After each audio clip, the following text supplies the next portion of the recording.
Hello everyone, welcome to best kitchen company. तर आपण आज जय भवानी रोडच्या साईटवर आलो आहोत। इथे आपण किचन ऑर्गनाइज केलं आहे। इकडे आपण किचन व्हाईट आणि स्टी ब्लू कॉम्बिनेशनमध्ये आपण ऑर्गनाइज केलेलं आहे। इकडे ट्रॉलीज दिलेलं आहे, ड्रॉवर्स दिलेले आहे, SS stoppage handle with high glossy लॅमिनेटमध्ये आपण इथे ऑर्गनाइज केलं आहे। ह्याचे जे हँडल आहे ते SS स्टॉपेजचे दिलेले आहे। इकडे आपण शटर दिले LPG साठी।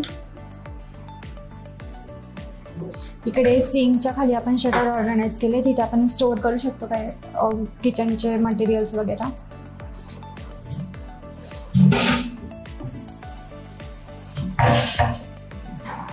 कडप्पा रॅकवर आपण इथे कन्वर्ट केले स्टोरेज युनिट, वरती क्रॉकरी युनिट दिलेले आहे। इकडे आपण क्रॉकरीज वगैरे ठेवू शकतो। खाली हाय ग्लॉसी लॅमिनेट दिलेले आहे, तिथे मोठे डबे वगैरे आपण इथे स्टोअर करू शकतो।